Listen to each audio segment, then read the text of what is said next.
Hello guys, स्वागत है आपका मेरे यूट्यूब चैनल स्टडी विद अमन कुल में। तो आज हम क्लास 9 के बच्चों का मैथ्स का सिलेबस देखेंगे जो कि आपका 2021-22 सेशन के लिए है। तो ये आपका पूरा सीबीएसई द्वारा सिलेबस दिया गया है, तो इसे आप अपनी कंटिन्यू कर सकते हैं। इससे पढ़ाई अपनी, आपका सिलेबस क्या है आप उसे देखें अच्छे से और उसे अच्छे से समझें। तो आपको पता है जो आपका कोर्स स्ट्रक्चर होता है वो 80 मार्क्स का आपका पेपर होता है और 20 मार्क्स का आपका प्रैक्टिकल होता है। और जो स्कूल में आपके मिड टर्म के एग्ज़ाम होते हैं और पीरियोडिक होते हैं उसके मार्क्स लगते हैं और 80 मार्क्स का आपका फाइनल टर्म का पेपर होता है। तो यहाँ पे आपको चैप्टर दे रखे हैं जिनमें से 80 मार्क्स का पेपर जो आपका बनेगा। तो यह आपका क्लास 9 का है। नंबर सिस्टम में से आपका 8 मार्क्स का आएगा, अलजेब्रा में से 17 मार्क्स का आएगा, कोऑर्डिनेट ज्योमेट्री से 4 मार्क्स का आएगा, ज्योमेट्री से 28 मार्क्स का आएगा, मेजरेशन से 3 मार्क्स का आएगा, एंड स्टैटिक्स एंड प्रोबेबिलिटी से 10 मार्क्स का आएगा और टोटल आपका 80 बनता है। तो ये आपको नंबर से हिसाब से आप देख सकते हैं कि आपको कौन से चैप्टर में ज़्यादा मेहनत करनी है। तो आपका देख सकते हैं ज्योमेट्री में आपको 28 मार्क्स का आएगा जिसमें आपको बहुत मेहनत की ज़रूरत है।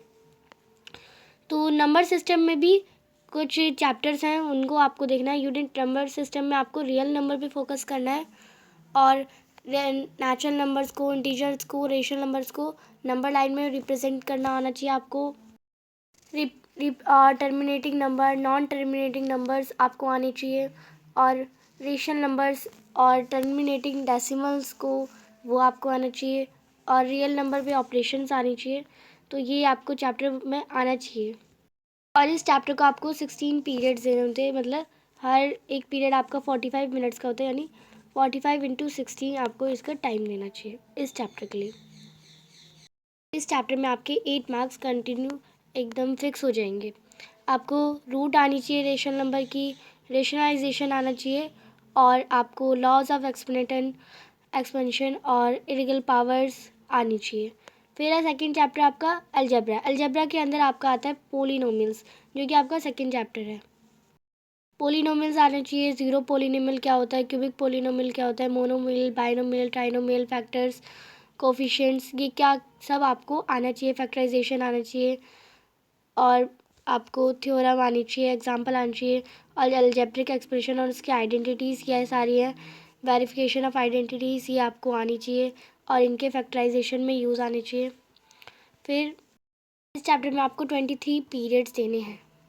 फिर अलजेब्रा में आपका थर्ड चैप्टर आ जाएगा लीनियर इक्वेशन टू वेरिएबल जो आपका 40 पीरियड्स के लिए है, जिसमें आपको इंट्रोडक्शन और इक्वेशन को 2 वेरिएबल्स में सॉल्व करना आना चाहिए और आपको रेशियो, प्रोपोर्शन और अलजेब्रिक एक्सप्रेशन, लीनियर इक्वेशन सब आना चाहिए अच्छे से। तो ये आपका 40 पीरियड्स का चैप्टर है और आपको इसे अच्छे से फोकस करना है। अब जितने मार्क्स से ये आता है तो आपको अच्छे से ध्यान रखना है। फिर आपका कोऑर्डिनेट ज्योमेट्री। कोऑर्डिनेट ज्योमेट्री में आपको कार्टेशियन प्लेन और coordinate of a point, names, terms और कोऑर्डिनेट प्लेन, नोटेशंस और plotting points in the plane, ये आपको सारा कोऑर्डिनेट ज्योमेट्री में आपका चैप्टर है उससे आना चाहिए। फिर आपका यूनिट 4 ज्योमेट्री जिसमें से आपको इंट्रोडक्शन टू यूक्लिड ज्योमेट्री, ये असेसमेंट में भी आता है आपका, तो ये 6 पीरियड का आपको ये देना चैप्टर है। इसमें ज्योमेट्री की हिस्ट्री और यूक्लिड ज्योमेट्री की मेथड और इसकी डेफिनेशन, कॉमन नोशंस आपको आनी चाहिए। ये आपका असेसमेंट के लिए दिया जाए।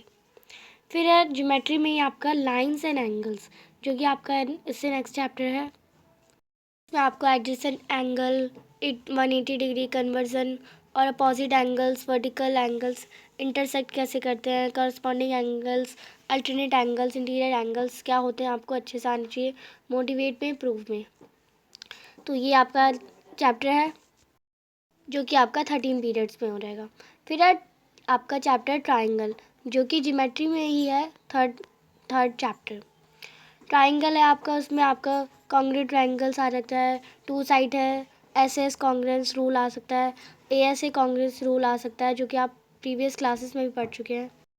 एस कॉन्ग्रुएंस रूल आ सकता है जहाँ पे 3 साइड्स जो ट्राइंगल की होती है इक्वल होती है, और RHS कॉन्ग्रुएंस रूल आ सकता है, राइट एंगल ट्राइंगल वाला, और आपका the angles opposite to the equal side of a triangle are equal, ये आ सकता है। इनइक्वालिटीज़ ऑफ ट्राइंगल्स, तो ये आ सकता है आपका, तो ये आपको बता रखा है। फिर ज्योमेट्री में ही फोर्थ है आपका क्वाड्रिलेटर्स। क्वाड्रिलेटर्स आएगा आपका चैप्टर है। पैरेललोग्राम आ सकता है। In a parallelogram opposite sides are equal and conversely, तो क्वाड्रिलेटर के अंदर जो भी आपके पैरेललोग्राम, क्वाड्रिलेटर, ट्राइंगल, वो सब आ जाएंगे आपके इस चैप्टर में। तो आप इसे अच्छे से ध्यान से पढ़ें और करिए।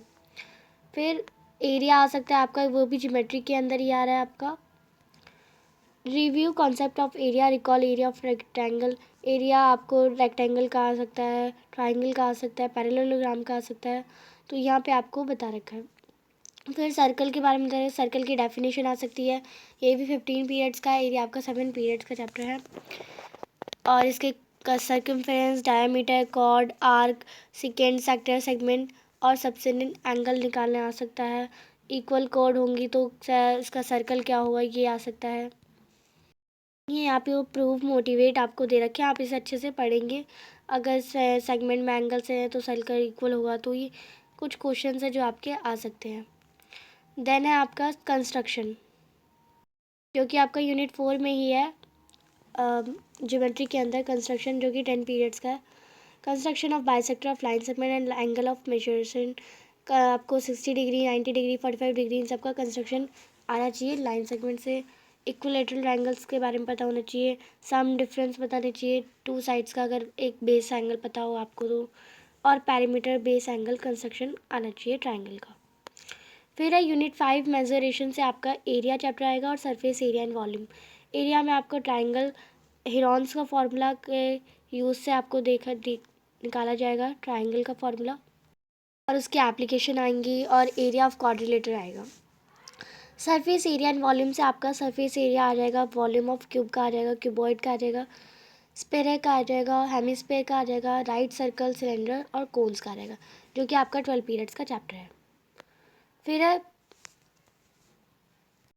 Unit 6 statics and probability. Statics और प्रोबेबिलिटी आपका आ जाएगा। इसमें स्टैटिक्स में आपको collection of data, presentation of data, tabular form और हिस्टोग्राम और frequency, polygons, mean, median, mode, ये जो आप प्रीवियस क्लासेस में पढ़ चुके हैं, ये आपका स्टैटिक्स में आ जाएगा। प्रोबेबिलिटी में आपका आ जाएगा हिस्ट्री, आ जाएगी उसकी रियल लाइफ सिचुएशन दी जाएगी, उसका एग्जांपल दे जाएंगे, और आपको उसे स्टैटिक्स चैप्टर से ही बेस्ड में आपका प्रोबेबिलिटी चैप्टर होगा, जो कि 9 पीरियड्स का हो जाएगा। यही आपके सारे चैप्टर हैं, जिनके अंदर कौन कौन से चैप्टर आ रहे हैं वो मैंने आपको बता दिया। तो और आपके ये जो 6 चैप्टर है, 6 यूनिट है, उनके अंदर कौन कौन से आप आ रहे हैं वो आप अपने कंटेंट में मार्क कर सकते हैं। और ये कितने मार्क्स के मैंने आपको वो भी बता दिया। अब ये आपकी बुक का कंटेंट है, जिसमें आपके चैप्टर्स लिखे रहते हैं। तो आपका फर्स्ट चैप्टर आएगा नंबर सिस्टम, जिसमें आपके सारे रियल नंबर्स और वो सब जो मैंने आपको बताया वो सब आएगा इसमें से। पोलिनोमियल आपका सेकंड चैप्टर है, वो भी आएगा आपका। इसका इंट्रोडक्शन आएगा, वन वेरिएबल आएगा, zero of polynomial, remainder theorem, factorisation of polynomial, algebraic identity, sum, ये सब आएगा आपका। कोऑर्डिनेट ज्योमेट्री भी आपका चैप्टर आ रहा है, जिसमें ये सारे चीज़ें आपके आएंगी, जो कि मैंने जो आपको लिखवाया था। फिर आपका लीनियर इक्वेशन इन 2 वेरिएबल वाला चैप्टर भी आएगा। और ये आप इसके अंदर क्या क्या पढ़ना है आप वो सिलेबस में देख सकते हैं। फिर है 5th chapter introduction to Euclid geometry, वो भी आपका आएगा। लाइंस एंड एंगल्स चैप्टर आएगा आपका, एंड ट्राइंगल्स चैप्टर भी आएगा आपका, क्वाड्रिलेटर चैप्टर भी आएगा। और एरिया में आपका पैरेललोग्राम और ट्राइंगल का एरिया वाला चैप्टर भी आएगा। 10th चैप्टर आपका सर्कल है, वो भी आएगा। 11th कंस्ट्रक्शन है, वो भी आएगा। 12th हिरॉन्स फार्मूला, जो आपका इसमें आपको हिरॉन्स फार्मूला ट्राइंगल और क्वाड्रिलेटर का पूछा जा सकता है, वो आएगा। और surface area and volume chapter भी आपका आएगा। फिर 14 चैप्टर स्टैटिक्स है, वो भी आएगा, और प्रोबेबिलिटी चैप्टर भी आएगा। फिर ये जो आपके अपेंडिक्स हैं वो सब नहीं आएंगे। और लास्ट टाइम सीबीएसई ने सिलेबस रिड्यूस करा था 30%, जिसमें कुछ चैप्टर कट गए थे। पर अभी सीबीएसई ने फुल सिलेबस आया है, आपके फुल सिलेबस पूरी बुक का चैप्टर्स आएंगे, आपको पूरा कवर करके चल रहा है। पर जैसे जैसे कोरोना की सिचुएशन अगर बढ़ती गई, अगर कोरोना और बढ़ता गया, तो आपके जो चैप्टर्स हैं वो रिड्यूस हो सकते हैं, आपका सिलेबस भी रिड्यूस हो सकता है। तो पर आपको स्टार्टिंग के चैप्टर तो कवर करते जाने चाहिए, क्योंकि आपका जो अगर रिड्यूस हुआ चैप्टर तो लास्ट से चैप्टर कर सकते हैं, क्योंकि आपने अभी वर्कशीट्स भी जो आपको आ रही है वो भी स्टार्टिंग के चैप्टर से आ रही है। आप अपना स्टार्टिंग का कवर करते रहिए। ये आपका मैथ्स का सिलेबस था और आपको हर सब्जेक्ट के सिलेबस हमारे चैनल पे अपलोड मिल जाएंगे, आप देख सकते हैं। वीडियो अच्छी लगे तो लाइक करिए, सभी दोस्तों साथ शेयर करिए कि उनको भी अपना मैथ्स का सिलेबस अच्छे से आइडेंटिफाई हो जाए। और चैनल को सब्सक्राइब नहीं करा है अभी तक तो सब्सक्राइब कर दें और उसके बाद आने वाले बेल आइकन को प्रेस कर दें। और अपने सभी दोस्तों साथ ज़रूर, कम से कम 2 दोस्तों साथ ज़रूर शेयर करिए जो आपके बेस्ट फ्रेंड हो, और उन्हें वीडियो देखने ज़रूर बोलें कि वो भी अपना मैथ्स का सिलेबस अच्छे से कवर कर सकें। सिलेबस डाउनलोड करने के लिए मैंने आपको लिंक डिस्क्रिप्शन में दे दिया है। उसमें आपको 9th और 12th दोनों का सिलेबस है, पर आपको सिर्फ 9th का पढ़ना है, 10th का नहीं पढ़ना है। आप उसमें कंफ्यूज मत हो जाइएगा। Thanks for watching video. Bye bye guys.